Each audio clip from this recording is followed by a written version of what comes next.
Oh, sino sumunod? Si Aniano Desierto, hindi rin politiko. Oh, si Conchita Carpio Morales, bagamat may mga kengkoy siyang ginawa kasi kamping-kampi siya kay Noynoy. Can you imagine yung sa 44 nagdemanda kami? 44 counts of homicide through reckless imprudence ang dinimanda niya kay Noynoy para masabi lang may dinimanda. Graft, saka usurpation. Oh, pero at least retired justice. Si Martinez, retired na justice, di ba? O pa-retire pa lang, kinuha sa judiciary. Ibig sabihin, may judicial temperament, neutral, hindi politiko. Walang ombudsman na naging politiko. Pag inilagay mo dyan si Boying, unang-una, tao ng presidente, very obvious naman. Hindi naman may magkakaila eh. Huwag na tayong maglokohan, Mr. President. Sabi ni, hirap kay presidente pag nagsasalita, gano'n eh. Paano kung maniniwala dyan? Huwag na tayong maglokohan, Mr. President. Kaya mo ilalagay si Boy Remulla dyan. So, protektado ka sa mga demanda even beyond your term. Pero more than that, bakit hindi pwede si Boying? Si Boying ay politiko. Ang tagal na niyang politiko. Meron niyang kapatid na nasa politics, may anak. May mga kamag-anak. Let's say, si naging ombudsman siya, ang dinimanda mo ay si John Vic Remulla. Diba? At na-absuelto. Whether tama o mali yung ginawa mo kay John Vic, may duda. Dahil kapatid mo eh. Yun ang iniwasan sa ombudsman. Dapat ang ombudsman isang taong mataas ang kredibilidad. Si Boying Remulla walang kredibilidad, face it or not. Alam niyo, ayoko sanang magsalita laban kay Boying kasi ang sabi sa akin ng mga kaibigan kong doktor ay malapit na daw. Yung kanyang susunod na check-up, kasi kanya sakit siya, malapit na yung check-up, ayoko na i-stress siya. Check-up lang, kayo naman Pero hindi pwedeng maiwasan na magsalita tayo sapagkat kapag yan ang nilagay ng Pangulo, ng Ombudsman, 7 taon, walang kredibilidad ang Ombudsman. I'm telling you, walang kredibilidad. Kaya Mr. President, umapil naman kami sa inyo. Sa dami ng kapalapakang ginawa nyo, pati yung July 27 na linggo, ginawa nyong special non-working holiday. Hira naman ang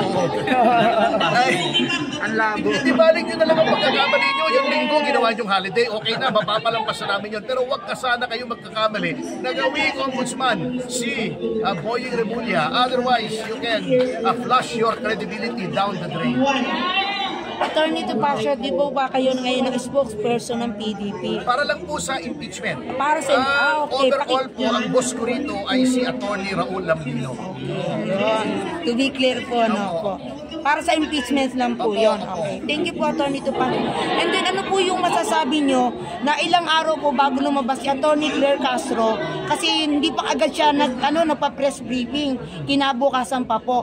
Ngayon nung nagpa-press briefing po siya po ay nag-speech na hindi raw po totoo at fake news daw po yung mga kumakalat na balita. Ano po masasabi niyo po doon? Anong balita po yun? Hindi raw po totoo, hindi raw po kasama sa entourage si Paulo Tantoco po yung sa pagkamatay po niya sa ibang bansa po. Ini-report na nakasama siya sa entourage. Di ba?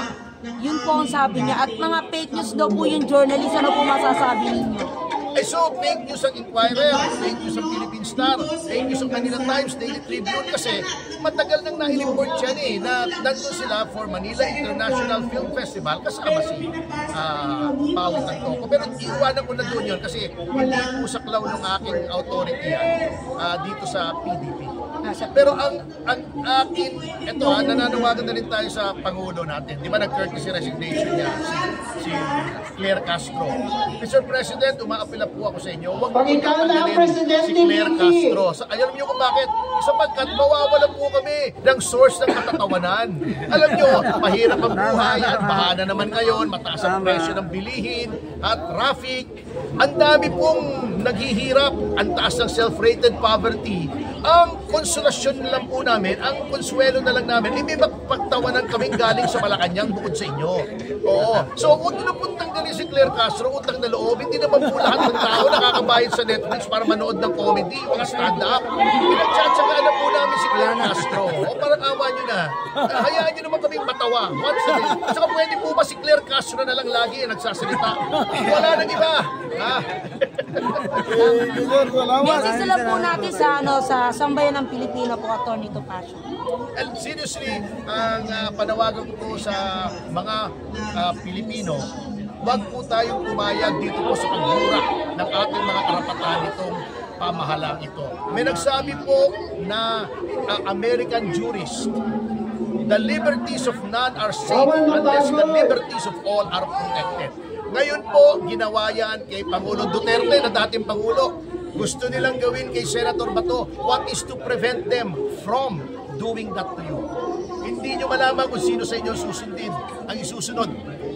Masaya kayo ngayon or wala kayong pakialam dahil sasabihin nyo, wala namang kami pakialam dyan sa ICC, sa impeachment. Pero darating pong araw, pag namihasa itong gobyernong ito na lagi na lang po nilalabag ang ating batas, yung mga karapatan niyo po ang susunod na malalabag. Kaya we have to stand firm because the price, eternal vigilance is the price of freedom. Salamat po. Atty. Topacio. Thank you very much. Thank you very much. Thank you, attorney. Oo naman.